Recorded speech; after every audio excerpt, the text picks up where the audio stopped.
Alluri Sitaramaraju International Airport, a 2,300 acres massive greenfield international airport with a budget over 5,640 crore rupees and approximately 6 million passenger capacity every year. One massive international airport, two governments, 3 mega leaders. కానీ credit మాత్రం అందరికీ కావాలి.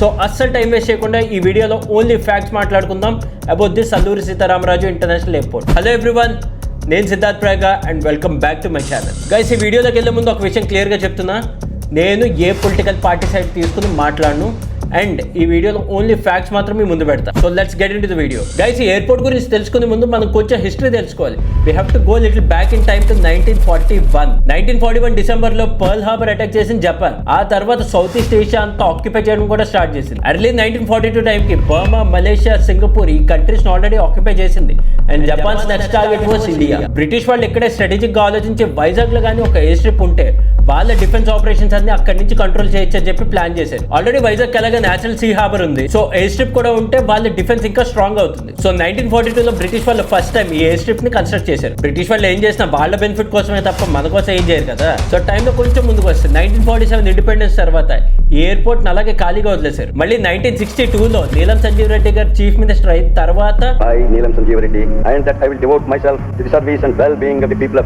ఈ airport operations ని civilian airport కింద convert చేసి start చేశారు. ఆ టైంలో అన్ని limited operations like 2 to 4 flights per week అంతే. సివిలియన్స్ పెద్దగా ట్రావెల్ చేయట్లేదని చెప్పి మే 1963కి ఈ ఎయిర్పోర్ట్ ని టెంపరీగా క్లోజ్ చేశారు. 1972 లో ఇండియన్ నేవీ ఎయిర్ బేస్ ని ఇక్కడ ఒకటి సెట్ చేసుకుని వాళ్ళ ఆపరేషన్స్ ఇక్కడ స్టార్ట్ చేశారు. మళ్ళీ 1976 లో జలగం బెంగళరావు గారు సీఎం అయిన తర్వాత ఈ ఎయిర్పోర్ట్ ని స్టార్ట్ చేశారు. 1986 లో ఎన్టీఆర్ గారు చీఫ్ మినిస్టర్ గా ఉన్నప్పుడు ఈ ఎయిర్పోర్ట్ ఆపరేషన్స్ అన్ని నేవీ వాళ్ళకి కంప్లీట్ గా ట్రాన్స్ఫర్ చేశారు. స్టేట్ గవర్నమెంట్ కంట్రోల్ కంప్లీట్ గా పోయింది అండ్ 1991 లో దీనికి ఐఎన్ఎస్ డేగా అని పేరు పెట్టారు. సో టైంలో ఇంకొంచెం ముందుకు వస్తే 1989 ఎలక్షన్స్ కాంగ్రెస్ వాళ్ళు 181 సీట్స్ గెలిచి గవర్నమెంట్ ఫార్మ్ చేశారు. మర్రి చెన్నారెడ్డి గారు చీఫ్ మినిస్టర్ అయ్యారు అండ్ విత్ ఇన్ 1 year లో అతను రిజైన్ చేశారు. ఆయన తర్వాత ఎన్ జనార్దన్ రెడ్డి గారు సీఎం అయ్యారు. ఇతను 2 years తర్వాత ఇతను రిజైన్ చేస్తారు. అప్పుడు కే విజయభాస్కర్ రెడ్డి గారు సీఎం అయ్యారు. సో కాంగ్రెస్ టైంలో ఎయిర్పోర్ట్ అసలు పట్టించుకోలేదు, ఎలాంటి డెవలప్మెంట్ లేదు. ముగ్గురు చీఫ్ మినిస్టర్లు వచ్చిన తర్వాత కూడా గవర్నమెంట్ లో ఎలాంటి చేంజెస్ లేవు. కరప్షన్ కానీ, నక్సలైట్ వైలెన్స్ కానీ, కమ్యూనల్ ఫైట్స్ కానీ అవి అలానే ఉన్నాయి. జస్ట్ 5 years లో ముగ్గురు చీఫ్ మినిస్టర్స్ చూసింది ఆంధ్ర. అంత కరప్టెడ్ అన్స్టేబుల్ గవర్నమెంట్ చూసిన తర్వాత జనాలు విసిగెత్తిపోయారు. నెక్స్ట్ టైం మళ్ళీ టీడీపీని గెలిపించారు.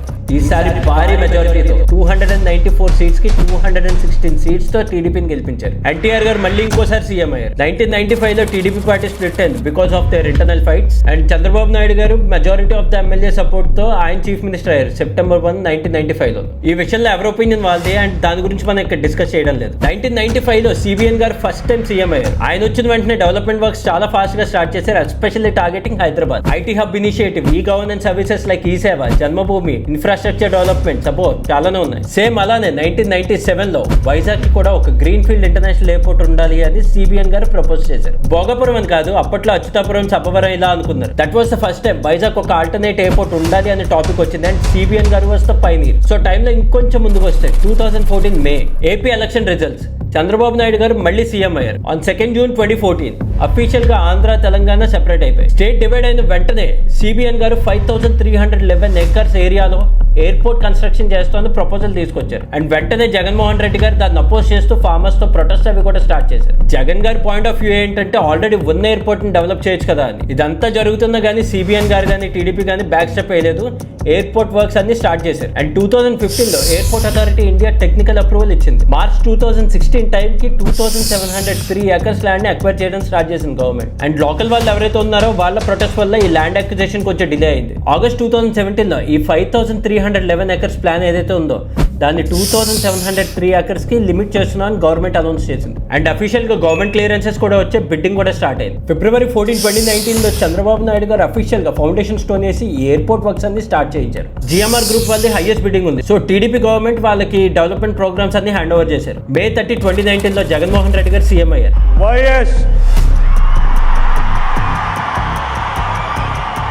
జగన్మోహన్ రెడ్డి అనే నేను అండ్ September 2022 టైంకి ల్యాండ్ అక్విజిషన్ అంతా కంప్లీట్ అయింది. టీడీపీ ఉన్నప్పుడు కంప్లీట్ గా ల్యాండ్ అక్విజిషన్ ఏదైతే ఉందో అది కంప్లీట్ అవ్వలేదు. వైసీపీ గవర్నమెంట్ ఎప్పుడైతే వచ్చిందో వాళ్ళు వచ్చిన తర్వాత ఈ లిస్ట్ లో కనిపిస్తున్న ఈ 5 areas లో ల్యాండ్ ని అక్వైర్ చేశారు. గైస్, ఈ ఇన్ఫర్మేషన్ అంతా environment and social impact assessment ఆ బుక్ లో ESI అనే బుక్ లో పేజ్ నెంబర్ 53 లో అవైలబుల్ గా ఉంటుంది. You can go and check it out. ఈ బుక్ ని ప్రిపేర్ చేసింది అయితే national investment and infrastructure fund NIIF. ఈ బుక్ ని నవంబర్ 28, 2023 లో పబ్లిష్ చేశారు. Government of India minister of civil aviation Rajya Sabha వాళ్ళు అఫీషియల్ గా డిసెంబర్ 19, 2022 లో ఈ డాక్యుమెంట్ రిలీజ్ చేశారు. సో అందులో క్లియర్ గా మెన్షన్ చేసింది ఏముందంటే 2022 టైం కి 2160.47 ఎకర్స్ ల్యాండ్ ని గవర్నమెంట్ అక్వైర్ చేసింది. సో టీడీపీ గవర్నమెంట్ ఉన్న టైం కి ఈ ల్యాండ్ అక్వైర్ అయింది. మిగతా ల్యాండ్ ఏదైతే ఉందో 543 ఎకర్స్ దాన్ని గవర్నమెంట్ అక్వైర్ చేయలేదు. అండ్ వైఎస్ఆర్సీపీ పవర్ లోకి వచ్చిన తర్వాతే ఆ 543 ఎకర్స్ ల్యాండ్ ని అక్వైర్ చేసుకున్నారు. అండ్ 2023 టైంలోనే ఈ ఎయిర్పోర్ట్ కన్స్ట్రక్షన్ వర్క్ అనేది స్టార్ట్ అయింది. అప్పుడు మరి పవర్ లో ఉన్నది వైఎస్ఆర్సీపీ. మే 2024 లో GMR గ్రూప్ వాళ్ళు అఫీషియల్ గా డాక్యుమెంట్ రిలీజ్ చేశారు. దానిలో ఏముందంటే ఆల్మోస్ట్ 29.7% వర్క్ అనేది కంప్లీట్ అయింది. జూన్ 12, 2024 కూటమి గవర్నమెంట్ పవర్ లోకి వచ్చింది. అండ్ చంద్రబాబు నాయుడు గారు మళ్ళీ సీఎం అయ్యారు. నారా చంద్రబాబు నాయుడు అనే నేను ఆంధ్రప్రదేశ్ రాష్ట్ర ముఖ్యమంత్రిగా దైవ సాక్షిగా ప్రమాణం చేస్తున్నాను. డిసెంబర్ 2025 లో అగైన్ GMR గ్రూప్ వాళ్ళు మళ్ళీ అఫీషియల్ గా ఒక డాక్యుమెంట్ రిలీజ్ చేశారు. అందులో 95% of the airport construction work complete అయిందని మెన్షన్ చేశారు. On Jan 4, 2026 first flight from Delhi has landed in Alluri Sitaramaraju international airport. On August 1, 2026 this airport was officially inaugurated by PM Narendra Modi ji. From August 17, 2026 flight operations అన్ని official గా start అయ్యాయి. This is the history of Alluri Sitaramaraju international airport. Now let's get some facts very straight. Guys ఈ airport ని అయితే start చేయించింది TDP and Chandrababu Naidu గారు was the pioneer. YSRCP దాన్ని oppose చేసింది. ఎస్, అది మాత్రం నిజం. ఉన్న విశాఖపట్నం ఎయిర్పోర్ట్లో మధ్యాహ్నం పూట పోతే ఈగలు తోలుకుంటున్నాం.